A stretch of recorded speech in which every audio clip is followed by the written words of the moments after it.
اچھا یہ فرمائیے، یہ ایک دم سے 7.25 سے تقریباً لے کے 8.75 جو بیسس پوائنٹس کا اضافہ کر دیا گیا، 150 بیسس پوائنٹس کا اسٹیٹ بینک کی طرف سے، یہ کیا ایک دم سے پڑ گئی؟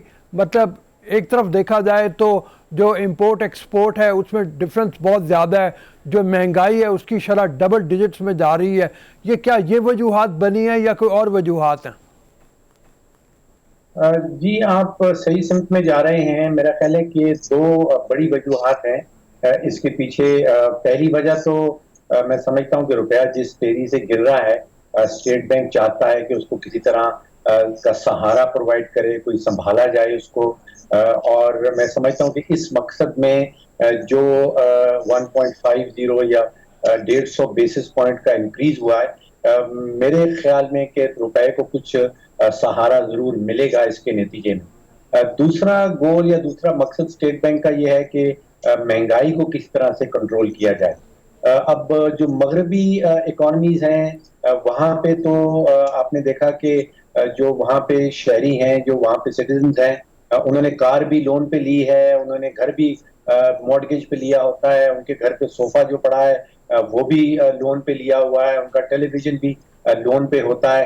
تو وہاں یہ پڑھایا جاتا ہے اور حقیقتاً دیکھا بھی جاتا ہے کہ جب انٹرسٹ ریٹ بڑھا دیا جاتا ہے تو لوگ چیزیں کم خریدنا شروع کر دیتے ہیں اور شاید مہنگائی پہ کسی حد تک کنٹرول آ جاتا ہے.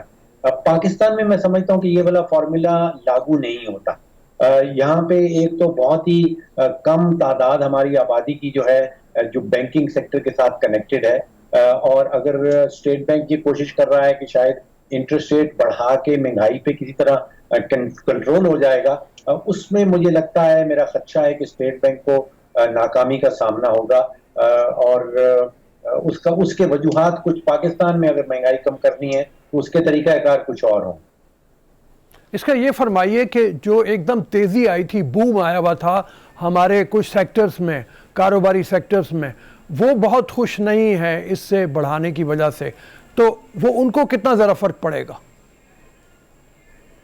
دیکھیے جب انٹرسٹ ریٹ بڑھتا ہے تو جو بھی قرض دار ہے جس نے قرضہ لے رکھا ہے اس کو نقصان ہوگا، اس کو سود کی مد میں زیادہ اماؤنٹ جو ہے وہ پے کرنی پڑے گی.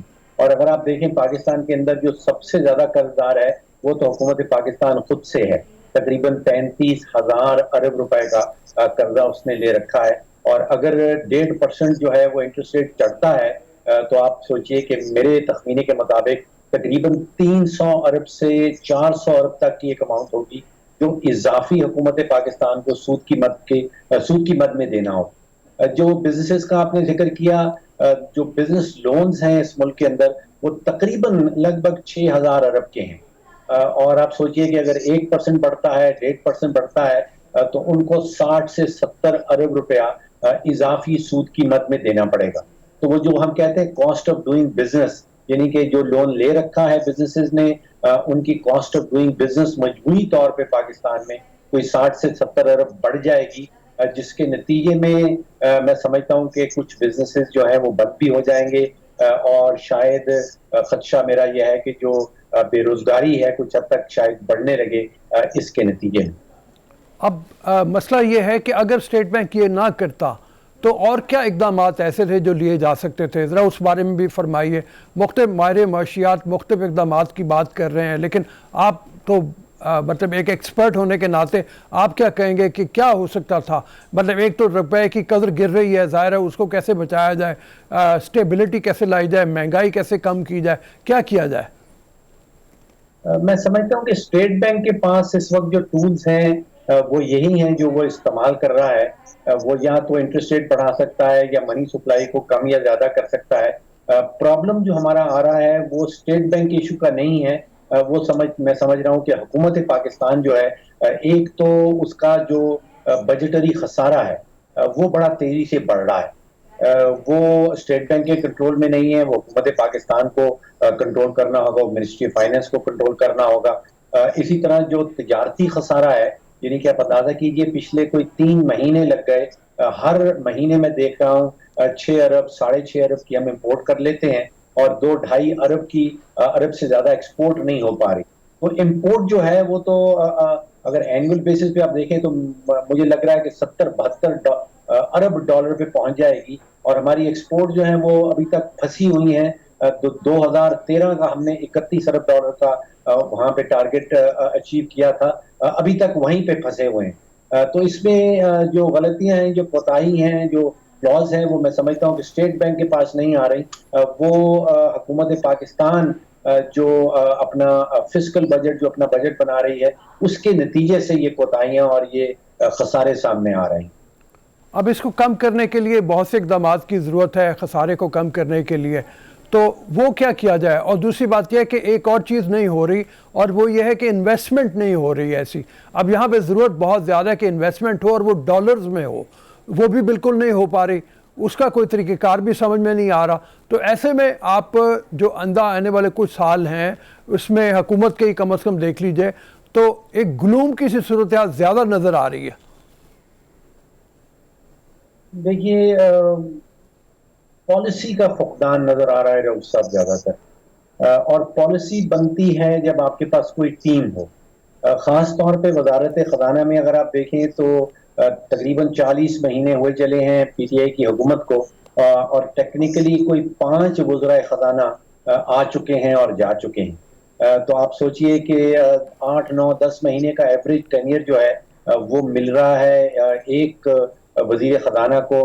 کچھ وقت ایسا بھی آ جاتا ہے کہ جب ہمارے پاس نہ تو کوئی وزیر خزانہ ہوتا ہے، نہ کوئی مشیر خزانہ ہوتا ہے، پھر حکومت جو ہے وہ نوٹیفائی کرتی ہے کسی مشیر خزانہ کو. تو ایک تو وہ غیر یقینی کی جو فضا ہے، جو آپ نے ذکر کیا کہ لوگ سرمایہ کاری نہیں کر رہے ہیں. وہ کہا جاتا ہے کہ بزنس کا جو سب سے بڑا دشمن ہے وہ غیر یقینی کی فضا ہے. تو ایک تو ہمارے پاس بے شمار جو ہیں وہ معاشی غیر یقینیاں ہیں. ہمیں پتہ نہیں کہ ہمارا وزیر خزانہ بنے گا نہیں بنے گا، جو مشیر خزانہ ہے وہ الیکٹ ہو پائے گا یا نہیں. زیادہ دیر تک کوئی رہ نہیں پا رہا تو پالیسی کوئی سامنے نہیں آ رہی. ہمیں پتہ نہیں کہ ہم آئی ایم ایف کا پیکج کا حصہ بننے چلے ہیں یا نہیں، اور اگر بنیں گے تو اس کی کیا قیمت ادا کرنا پڑے گی. اسی طرح سیاسی غیر یقینیاں اتنی ساری ہیں، ان سے ڈومیسٹک سرمایہ کار جو ہیں ملک کے اندر رہنے والے اور جو بیرونی سرمایہ کار ہیں وہ دونوں بہت گھبراتے ہیں. اچھا یہ فرمائیے، جو سعودی عرب سے ہمیں 3 ارب ڈالر ملنے ہیں وہ کچھ تھوڑے بہت ہمیں فائدہ دیں گے مطلب استحکام لانے کے لیے؟ اور پھر اسی طرح سے جو ایک اور چیز ہوئی ہے وہ یہ ہے کہ سی پیک کا مجھے لگتا ہے کہ سٹالڈ ہے منصوبہ اس وقت، جو آگے نہیں بڑھ رہا.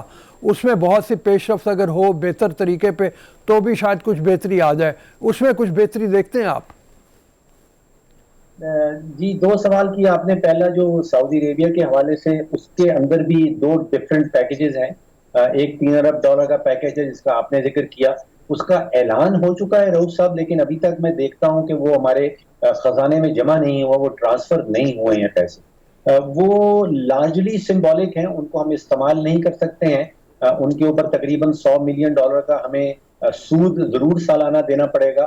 لیکن وہ جیسے کہتے ہیں کہ ہاتھی کے دانت دکھانے کے اور ہیں کھانے کے اور ہیں، ان سے کھایا ہی نہیں جا سکتا، وہ صرف دکھانے کے دانت ہیں. وہ ہمارے اسٹیٹ بینک میں پڑے رہیں گے اور ہم بتا سکیں گے کہ ہمارے جو ریزروز ہیں ہمارے خزانے کے اندر وہ $3 بلین سے بڑے ہوئے ہیں، ان کا استعمال نہیں ہو سکتا. تو سمبولک ہے لارجلی. جو دوسرا پیکج ہے 1.2 ارب کا، جو مؤخر پیمنٹ کے اوپر ہم تیل خرید سکتے ہیں، اس کا ضرور ایفیکٹ آئے گا. ہمارا جو تیل کی پیمنٹس ہیں ہم مہینے بھر کی، اس میں سے $100 ملین تقریباً مہینے کا وہ مؤخر پیمنٹ پہ چلا جائے گا. وہ بھی ہمیں پیمنٹ نہیں کرنی ہوں گی، اور اس کے نتیجے سے ہمارے جو ذخائر ہیں وہ اتنی تیزی سے نہیں کریں گے جتنی تیزی سے وہ بھی گر رہے ہیں. سی پیک کا آپ نے ذکر کیا.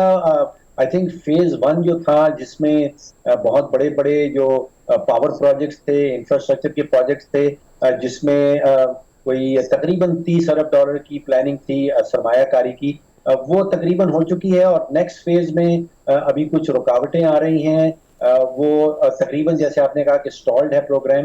وہاں سے کوئی امید نہیں لگا کے رکھنی چاہیے کہ کوئی اضافی ڈالرز فورن ڈائریکٹ انویسٹمنٹ کی شکل میں پاکستان آئیں گے.